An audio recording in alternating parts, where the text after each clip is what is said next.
신약성경 요한복음 2장 1절에서 5절까지의 말씀입니다.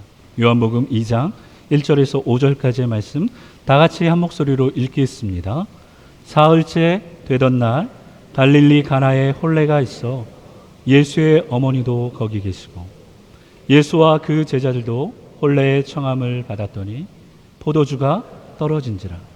예수의 어머니가 예수께 이르되 저들에게 포도주가 없다 하니 예수께서 이르시되 여자여 나와 무슨 상관이 있나이까 내 때가 아직 이르지 아니하였나이다. 그의 어머니가 하인들에게 이르되 너희에게 무슨 말씀을 하시든지 그대로 하라 하니라. 아멘. 저는 오늘 본문의 말씀을 통하여 믿음의 법칙이란 제목으로 하나님의 말씀을 선포하겠습니다. 여러분은 하이웨이 270이나 495를 운전하시다가 내가 주행하는 차선은 막히는데 내 왼쪽 차선은 안 막혀서 차를 왼쪽으로 변경했을 때 그때부터 내가 옮긴 왼쪽 차선이 막히고 내가 원래 있었던 오른쪽 차선이 더 빨리 가는 것을 경험해 보셨습니까? 일부 예배 때는 경험해 보신 분들이 이쪽에 많았는데 이분은 이쪽에 많으시죠. 저도 경험해 봤습니다. 그래서 다시 차를 오른쪽으로 변경하면 그때부터 어떤 일이 일어납니까? 신기하게도 그때부터 왼쪽 차선이 다시 빨리 가고 오른쪽 차선이 막히게 됩니다. 내가 원하는 대로, 내가 생각한 대로 되지 않고 일이 잘못되는 경우를 머피의 법칙이라고 우리는 얘기합니다. 이런 경우도 있습니다. 여러분 집에서 꼭 필요한 물건 찾을 때 안 나타납니다. 꼭 필요한 물건 찾을 때 안 나타납니다. 그런데 그 물건이 언제 나타납니까? 신기하게도 찾다 못 찾아서 새 것을 사면 나타납니다. 새 것을 사도 안 나타나면 언제 나타납니까? 이사 갈 때 나타납니다. 이사 갈 때. 이게 마케트의 일요 목수 3회 법칙입니다. 라디오를 들으시는 분들은 이런 경험이 있을 텐데요. 라디오를 켜면 신기하게도 내가 좋아하는 노래의 마지막 부분이 흘러나옵니다. 더 신기한 건요. 내가 안 좋아하는 노래는 처음부터 나옵니다. 이게 호로위츠의 법칙입니다. 호로위츠의 법칙. 갑자기 메모할 일이 생겼을 때 펜이 있으면 뭐가 없습니까? 메모지가 없고요. 메모지가 있으면 펜이 없습니다. 그런데 펜도 있고 메모지도 있으면 뭐가 없습니까? 메모할 일이 없습니다. 이게 프랭크의 전화 불가사의 법칙입니다. 학창 시절에 누구나 다 경험해 보셨을 텐데요. 시험의 법칙이 있습니다. 시험의 법칙. 공부를 안 하면 정답을 몰라서 틀립니다. 그런데 공부를 하긴 했는데 대충 하면 어떤 일이 일어납니까? 정답이 헷갈려서 틀립니다. 공부는 제대로 해야 되는 거죠. 신앙생활도 마찬가지입니다. 우리가 말씀을 안 들으면 몰라서 실수합니다. 그런데 말씀을 대충 들으면 헷갈려서 실수하게 됩니다. 그렇게 오늘 이 시간 말씀을 잘 들여서 삶 속에서 승리하시는 우리 모두가 될 수 있기를 예수님의 이름으로 축복합니다. 오늘 요한복음 2장에는 신기한 법칙이 나옵니다. 신기한 법칙. 예수님은 어머니 마리아와 함께 혼인잔치에 초대를 받아 참석하셨습니다. 그런데 문제가 생겼습니다. 잔치에 초대한 손님들을 위해 포도주를 준비했는데 초대한 손님보다 많이 왔던지 아니면 많이 먹는 사람들이 왔던지 준비한 포도주가 다 떨어지게 됩니다. 그때 예수님께서 물로 포도주를 만들어 주십니다. 이 포도주를 맛본 연회장이 어떤 말을 했습니까? 우리 요한복음 2장 10절 말씀 다 같이 읽어보겠습니다. 시작. 사람마다 먼저 좋은 포도주를 내고 취한 후에 낮은 것을 내거든 그대는 지금까지 좋은 포도주를 두었도다. 아멘. 많은 잔치를 주관했던 그 연회장의 경험으로는요, 처음에는 좋은 포도주를 내다가 시간이 지나면 낮은 포도주를 내는 것이 잔치를 치르는 사람들의 법칙입니다. 그런데 어떻게 이 집은 시간이 지난 후에 더 좋은 것을 내어놓을 수 있느냐? 깜짝 놀라는 것입니다. 성도 여러분, 이것이 바로 세상의 법칙을 뛰어넘는 믿음의 법칙입니다. 무엇을 뛰어넘는 믿음의 법칙입니까? 세상의 법칙을 뛰어넘는 믿음의 법칙입니다. 왜냐하면요, 세상의 법칙은 처음에는 좋은 것을 내다가 시간이 지나면 나쁜 것을 내거든요. 왜 그렇게 해야 됩니까? 안 그러면 손해보기 때문입니다. 손해보기 때문에. 그런데 믿음의 법칙은 시간이 가면 갈수록 더 좋은 것을 내는 것입니다. 더 좋은 것을 주는 것입니다. 왜냐하면 하나님은 우리의 아버지가 되시기 때문입니다. 여러분, 아버지는 사랑하는 자녀에게 더 좋은 것을 주기 원합니다. 이것이 아버지의 마음이기 때문에 그렇습니다. 자녀를 사랑하기에 더 좋은 것 주기를 원하시는 이 아버지의 마음을 우리는 삶 속에서 어떻게 경험할 수 있겠습니까? 요한복음 2장 3절 말씀을 보시면 포도주가 떨어진지라 예수의 어머니가 예수에게 이르되 저들에게 포도주가 없다 하니. 유대인의 잔치에서 포도주가 떨어진 것은 큰일입니다. 왜 큰일입니까? 포도주는 기쁨을 상징하기 때문에 그렇습니다. 그런데 기뻐야 할 그 결혼식에 포도주가 떨어졌으니 이 결혼식은 더 이상 기쁨이 없다, 이런 의미가 되기 때문에 큰일이 된 것입니다. 가장 즐겁고 가장 기뻐야 할 결혼잔치에 기쁨이 사라졌으니 이 얼마나 안타까운 상황입니까? 결혼잔치에 포도주가 떨어졌다는 이 안타까운 소식을 들은 마리아는요, 이런 믿음이 생깁니다. 예수님을 의지하라. 예수님을 기대하라. 그래서 마리아는 이렇게 말합니다. 요한복음 2장 5절 말씀 우리 함께 읽겠습니다. 시작. 그의 어머니가 하인들에게 이르되 너희에게 무슨 말씀을 하시든지 그대로 하라. 아멘. 무슨 말씀을 하시든지 그대로 하라. 여러분, 이 긴 문장을 두 글자로 줄인다면 뭐라고 줄일 수 있겠습니까? 무슨 말씀을 하시든지 그대로 하라. 두 글자로 줄이면 순종이 됩니다. 순종. 그러니까 순종은 무슨 말씀을 하시든지 그대로 하는 것이 순종입니다. 그런데 우리는 어떤 순종을 하기 원합니까? 내 기준에 맞는 말씀을 하실 때 순종하기를 원합니다.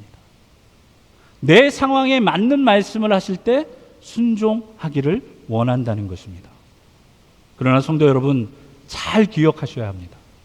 하나님이 기뻐하시는 순종은 내 기준에 맞지 않아도 말씀대로 하는 것이고, 하나님이 역사하시는 순종은 내 상황에 맞지 않아도 말씀대로 하는 것이 하나님 원하시는 순종이라는 것입니다.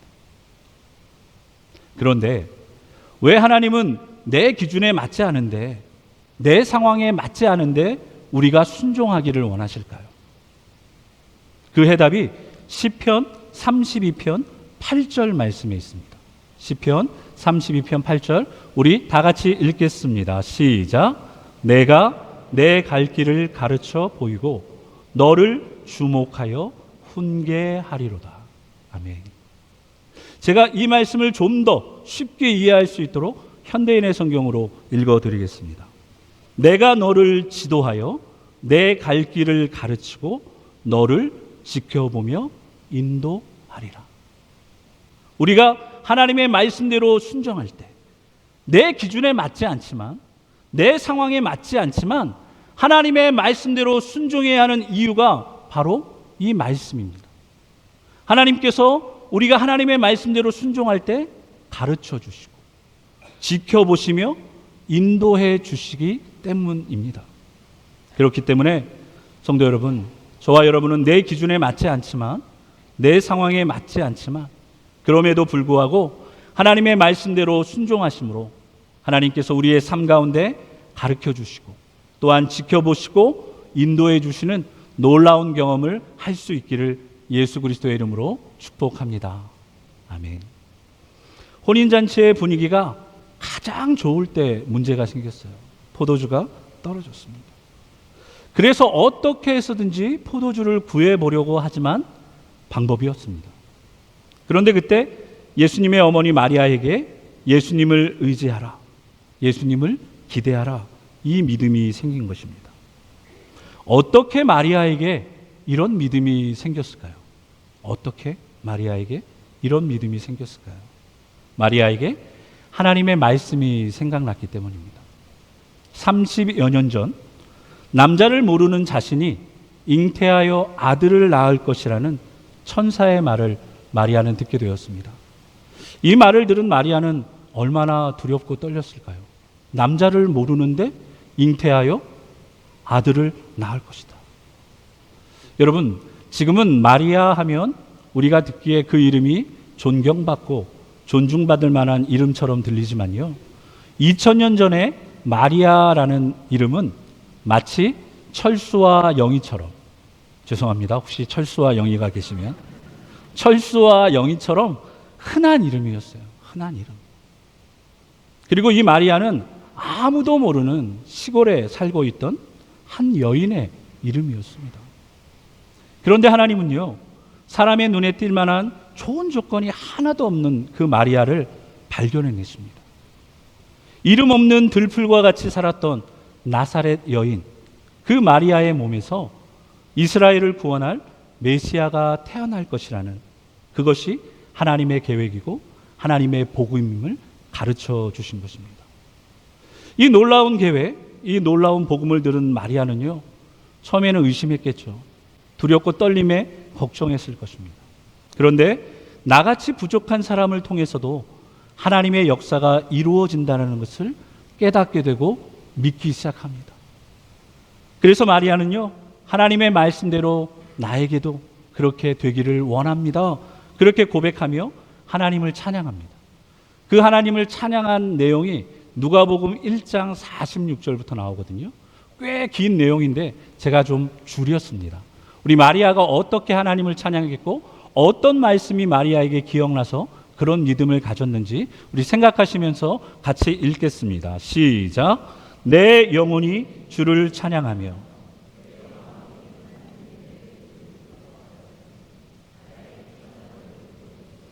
내게 큰 일을 행하셨으니 마음이 교만한 자들을 흩으셨고 비천한 자를 높이셨고 줄이는 자를 좋은 것으로 배불리셨고 부자를 빈손으로 보내셨도다. 아멘. 마리아는 성령으로 잉태되어 태어나실 예수님이 어떤 분이신지 말씀을 통해 알게 되었고요. 그리고 그 말씀을 기억함으로 이제 예수님이 어떤 일을 행하실지도 알게 된 것입니다. 그래서 마리아에게는 예수님을 기대하고 예수님을 의지해야 한다라는 믿음이 생긴 것이고 그 믿음대로 예수님께 도움을 요청한 것입니다. 성도 여러분, 이 믿음의 법칙은 오늘 저와 여러분의 삶에도 똑같이 적용돼야 합니다. 우리의 영혼이 하나님을 찬양하고 우리의 마음이 하나님을 기뻐해야 하는 이유는 하나님은 지극히 작은 나를 찾으셨고 지극히 작은 나에게 이미 큰 일을 행하셨고 지금도 큰 일을 행하시고 앞으로도 큰 일을 행하시기 때문입니다. 여러분, 이것을 믿으십니까? 하나님은 이미 우리에게 큰 일을 행하셔서 우리를 하나님의 자녀 삼아 주셨습니다. 그리고 지금도 큰 일을 행하시고 계십니다. 죄인된 우리가 하나님 앞에 나와 예배할 수 있도록, 그리고 앞으로도 큰 일을 행하실 줄로 믿습니다. 그렇기 때문에 우리는 어려운 문제를 만났을 때 하나님의 말씀이 생각나야 하는 것입니다. 예수 믿는 우리는 중요한 일을 결정해야 할 때 하나님의 말씀이 기억나야 하는 것입니다. 하나님의 말씀이 생각나고 기억날 때 우리는 우리의 인생을 인도하시는 하나님의 은혜를 경험할 수 있기 때문입니다. 그런데 이런 분들이 계실 것입니다. 나는 중요한 일을 결정해야 되는데 하나님의 말씀이 기억나지 않습니다. 나는 새로운 일을 시작하려고 하는데 하나님의 말씀이 떠오르지 않습니다. 나는 어려운 문제를 해결해야 되는데 생각나는 하나님의 말씀이 없습니다.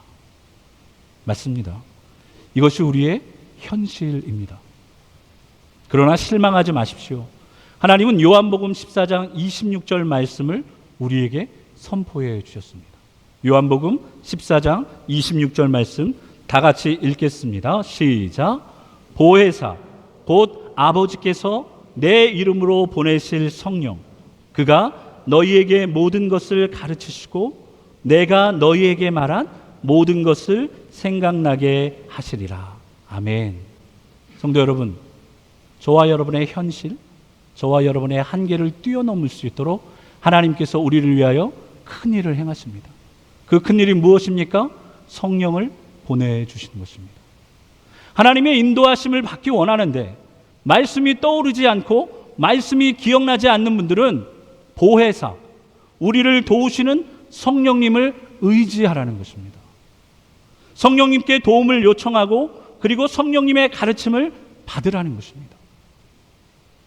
우리가 성령님을 의지하고 성령님의 도움을 구할 때 우리의 삶 가운데는요, 모든 것을 가르쳐 주시는 은혜가 임하고 모든 것이 생각나게 하시는 역사가 나타나게 되기 때문입니다. 그렇게 우리 요한복음 14장 26절 말씀 다시 한번 믿음으로 읽겠습니다. 시작. 보혜사 곧 아버지께서 내 이름으로 보내실 성령 그가 너희에게 모든 것을 가르치시고 내가 너희에게 말한 모든 것을 생각나게 하시리라. 아멘. 믿으십니까? 우리는 생각하지 못하고 우리는 기억하지 못할 수 있지만 우리를 도우시는 성령 하나님을 의지할 때 그 성령 하나님께서 저와 여러분에게 모든 것을 가르쳐 주시고 모든 것을 생각나게 하여 주실 줄로 믿습니다. 오늘 본문 말씀을 여러분 너무 잘 아시잖아요. 가나 혼인잔치. 이 본문 말씀 속에 하이라이트 부분, 가장 절정인 부분을 이야기하라고 하면 많은 사람들은 하인들이 예수님의 말씀대로 순종함으로 물이 변하여 포도주가 되는 장면이라고 말할 것입니다. 저 또한 그렇게 생각했습니다. 그런데 오늘 이 설교를 준비하면서 저는 물이 변하여 포도주가 되는 장면보다 더 놀라운 장면을 발견했습니다. 어딜까요? 무엇이겠습니까? 그것은 어머니 마리아의 모습이었습니다. 어머니 마리아의 모습. 어머니 마리아는요, 하인들에게 예수님께서 무슨 말씀을 하시든지 그대로 하라고, 순종하라고 말한 뒤에 본문에서 사라집니다. 그 이후로 나타나지 않습니다. 말씀을 통하여 예수님이 어떤 분인지 알았던 마리아, 그 마리아는 자신의 역할이 어디까지인지도 알고 있었던 것입니다. 그래서 예수님께 모든 것을 맡겨드리고 마리아는요, 무대 뒤로 사라집니다. 그리고 그 무대 뒤에서 이 모든 상황들을 어떻게 바라보고 있겠습니까? 평안히 바라보고 있는 것입니다. 성도 여러분, 벌써 4월입니다. 4월. 2025년에 4분의 1이 지나갔습니다. 지난 1월 새로운 기대와 새로운 계획을 가지고 시작했던 일들은 잘 되고 있습니까? 여러분의 가정은 평안하십니까? 자녀와의 관계는 어떠십니까? 신앙생활은 점점 더 좋아지고 계십니까? 혹시 이 자리에 시간이 갈수록 점점 더 어려워지는 상황 때문에 걱정하는 분이 계신다면, 혹시 이 자리에 하루하루 열심히 살고 있는데 마음은 점점 더 불안해지고 내 힘과 내 지혜로는 해결할 수 없는 문제들이 생겨서 염려하는 분들이 계시다면 이제 이 이야기를 잘 들으셔야 합니다. 내가 지금 고민하고 걱정하는 일들이 왜 문제가 됐을까요? 내가 지금 고민하고 걱정하는 일들이 왜 문제가 되었을까요? 그것은 내가 해결할 수 없기 때문에 문제가 된 것입니다. 내가 해결할 수 있으면 문제가 아니죠. 내가 해결할 수 없기 때문에 나에게 큰 문제로 남아있는 것입니다. 그렇기 때문에 우리는 마리아처럼 문제를 가지고 하나님 앞으로 나아가는 훈련을 해야 합니다. 하나님 앞에서는 그 어떤 문제도 문제가 되지 않기 때문에 그렇습니다. 왜 하나님 앞에서는 어떤 문제도 문제가 되지 않을까요? 하나님은 문제보다 더 크시기 때문에 그렇습니다. 하나님은 이미 우리의 문제의 해답을 알고 계시기 때문에 그렇습니다. 이것을 믿는 사람만이 문제를 가지고 하나님 앞으로 나아가는 것입니다. 이것을 믿지 못하면 그 문제를 끌어안고 평생 그 문제로 염려하고 걱정할 수밖에 없는 것입니다. 그렇기 때문에 혹시 우리의 인생에도 포도주가 떨어지는 일들이 생겼을 때 이것은 우리가 염려하고 걱정할 일이 아니라 이 문제를 가지고 문제보다 크신 하나님 앞으로 이미 문제의 해답을 가지고 계신 그 하나님 앞으로 나아가야 될 줄로 믿습니다. 그것을 오늘 하나님께서 우리에게 보여주시는 것입니다. 그렇게 요한복음 20장 31절 말씀은 우리에게 이렇게 도전합니다. 우리 같이 읽겠습니다. 시작. 오직 이것을 기록함은 너희로 예수께서 하나님의 아들 그리스도이심을 믿게 하려 함이요 또 너희로 믿고 그 이름을 힘입어 생명을 얻게 하려 함이니라. 아멘. 우리의 삶에 문제가 생겼다면 이 문제는 우리로 하여금 걱정하고 근심하고 고민하게 하는 것이 아닙니다. 이 문제는 너희로 예수 그리스도를 믿게 하려고 너희로 생명을 얻게 하려고 하나님이 우리에게 주신 기회임을 우리는 깨달아야 하는 것입니다. 성도 여러분, 하나님은 살아계십니다. 하나님은 살아계십니다. 이것을 믿는 자만이 문제를 가지고 하나님 앞으로 나아갈 수 있는 것입니다. 그렇기 때문에 삶에 문제가 생겼을 때 염려할 것이 아니라 문제보다 더 크신 하나님을 찾아야 합니다. 그리고 그 문제의 해답을 알고 계신 하나님의 말씀에 귀를 기울여야 하는 것입니다. 그런데 우리는 우리의 하나님은 문제보다 크신 분이라는 것을 잘 알고 있습니다. 왜요? 설교를 들으니까요. 하지만 나의 하나님은 문제보다 작게 느껴질 때가 있습니다.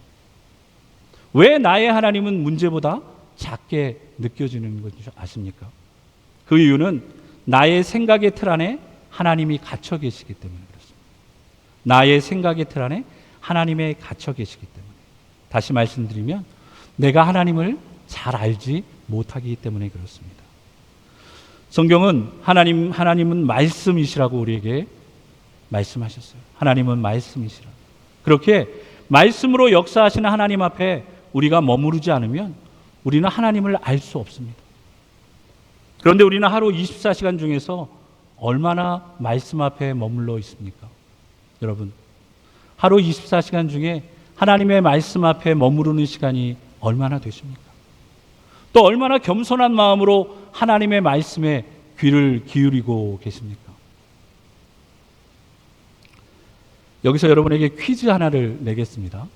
알렉산더와 나폴레옹과 히틀러가 정복한 땅보다 더 넓은 땅을 차지한 사람이 있습니다. 이 사람은 누구입니까? 이 사람은 누구입니까? 징기스칸입니다. 징기스칸은 인류 역사상 최대 규모의 단일 제국을 건설했습니다. 이 징기스칸은 오늘 우리 교회를 방문했던 몽골 친구들의 할아버지이십니다. 인류 역사상 최대 규모 단일 제국을 건국한 이 징기스칸은요, 그를 몰랐기 때문에 자기 이름도 못 썼다고 합니다. 그를 몰라서 자기 이름도 못 썼던 그 징기스칸이 어떻게 역사상 가장 큰 단일 제국을 만들 수 있었을까요? 징기스칸은 언제나 귀를 기울이는 삶을 살았다고 합니다. 귀를 기울이는 삶. 학자들에게 귀를 기울이고 상인들에게 귀를 기울이고 심지어 포로로 잡혀온 사람들에게도 귀를 기울이는 삶을 살았다고 합니다. 그렇게 징기스칸은 소통을 통해서 자신을 채우고 자신을 넓혀갔던 것입니다. 사람과 소통하기 위해 귀를 기울여도 역사에 기록될 업적을 남기는데 모든 만물의 창조자이신 하나님과 소통하기 위해서 저와 여러분이 귀를 기울일 때 우리의 삶에는 얼마나 놀라운 일들이 일어나겠습니까? 그런데 우리가 겸손히 하나님 앞에 귀를 기울이지 못하기 때문에 우리의 삶에는 아무런 일도 일어나지 않는 것입니다. 우리가 겸손히 하나님의 말씀 앞에 귀를 기울이지 못하는 이유가 무엇인 줄 아십니까? 여러분, 이미 내가 답을 정해놓았기 때문입니다. 우리는 기도할 때도 내가 답을 정해놓고 기도하고요. 우리는 말씀을 읽을 때도 내가 답을 정해놓고 말씀을 읽습니다. 하나님 이 말씀 주셔야 됩니다. 하나님 이렇게 응답하셔야 합니다. 그렇게 기도하니까 하나님이 우리에게 역사하지 못하는 것입니다. 하나님의 말씀에 귀를 기울이지 못하는 것은 내가 이미 답을 정해 놓았기 때문이고, 그러니까 나의 하나님은 내 생각 안에 갇혀 계셔서 작은 분, 여전히 작은 분이 되시는 것입니다. 그렇게 성도 여러분, 내 생각을 내려놓지 못하면 하나님의 말씀에 귀를 기울일 수 없고요. 하나님의 말씀에 귀를 기울일 수 없으면 크고 놀라운 하나님을 경험할 수 없는 것입니다. 그렇게 마리아는요, 자신의 생각은 다 내려놓습니다.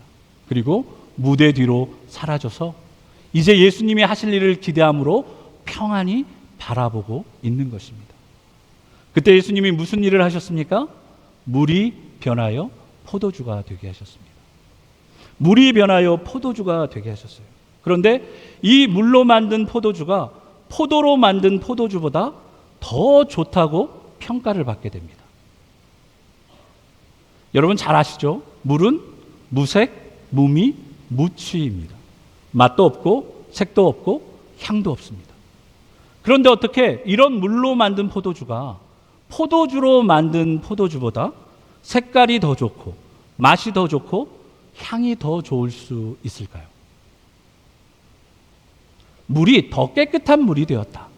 물맛이 더 좋아졌다. 이렇게 이야기하면 이건 충분히 이해가 될 만합니다. 그런데 물의 성질이 완전히 바뀌어서 다른 물질인 포도주가 되었다는 것은 기적입니다. 기적.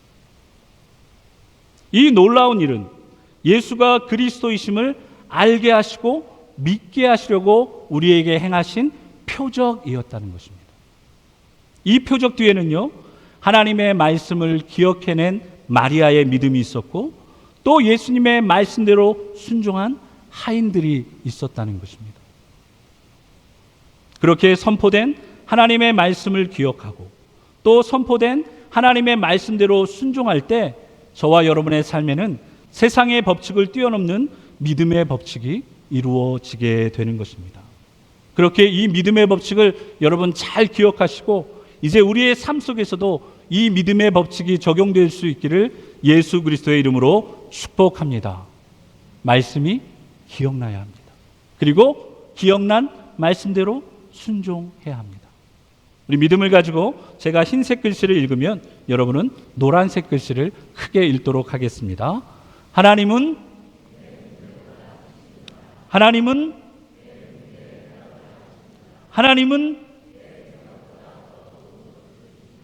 그렇게 내 영혼은 아멘.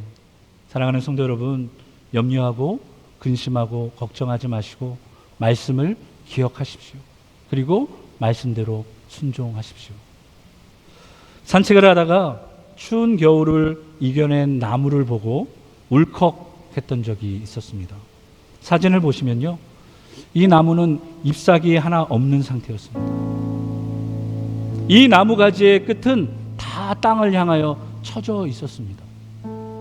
그런데 놀랍게도요, 쳐져 있는 나뭇가지의 끝에 아주 작은 가느다란 실가지들이 자라나고 있었습니다. 이 실가지들은 온 힘을 짜내어서 중력의 힘을 이겨내서 땅으로 쳐지는 것이 아니라 하늘을 향하여 솟아 있었습니다. 하늘을 향한 이 나무 가지들은요, 싹을 틔우고 이제 꽃을 피우고 열매를 맺게 될 것입니다. 우리의 인생도 마찬가지입니다. 혹시 겨울과 같은 인생, 겨울과 같이 어려운 인생을 살고 계신 분이 있다면 온 힘을 다해 하나님을 찾으셔야 됩니다. 온 힘을 다해 하나님을 찾으셔야 합니다. 다시 삶의 자리로 돌아가셔서 말씀을 읽으시고 말씀을 묵상하시고 말씀을 암송하셔야 합니다. 왜 그렇습니까? 말씀이 기억나야 우리는 하나님을 찾을 수 있기 때문입니다. 2025년이 시작될 때 우리는 맥체인 성경 읽기표를 따라 말씀을 읽기로 결단했습니다. 여러분 잘 읽고 계십니까? 혹시 포기하셨다면 오늘부터 다시 시작할 수 있기를 축복합니다.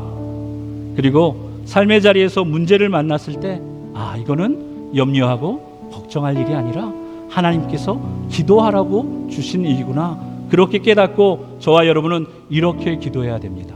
우리 화면을 보시고 같이 함께 읽겠습니다. 성령님 인정합니다. 나에게 말씀을 가르쳐 주시옵소서. 성령님 환영합니다. 나에게 말씀이 생각나게 하옵소서. 여러분 길지 않은 기도예요. 그러나 이 짧은 기도 가운데 하나님은 우리에게 말씀하시고 역사하실 줄로 믿습니다. 성령께서 가르쳐 주신 말씀대로, 성령께서 생각나게 하신 말씀대로 순종하는 살면 하나님께서는 우리의 삶 가운데 놀라운 일을 이루십니다. 나뭇가지의 끝이 하늘을 향한 것처럼 우리의 작은 믿음이 하나님을 향하여 드려질 때 하나님은 이미 우리의 삶 속에 일하셨고 지금도 일하시고 앞으로도 일하실 것입니다. 그렇게 이 믿음을 가지고 한 주간도 승리하시는 저와 여러분이 되시기를 예수 그리스도의 이름으로 축복합니다. 아멘. 우리 이제 성찬식을 거행하겠습니다. 찬송가 150장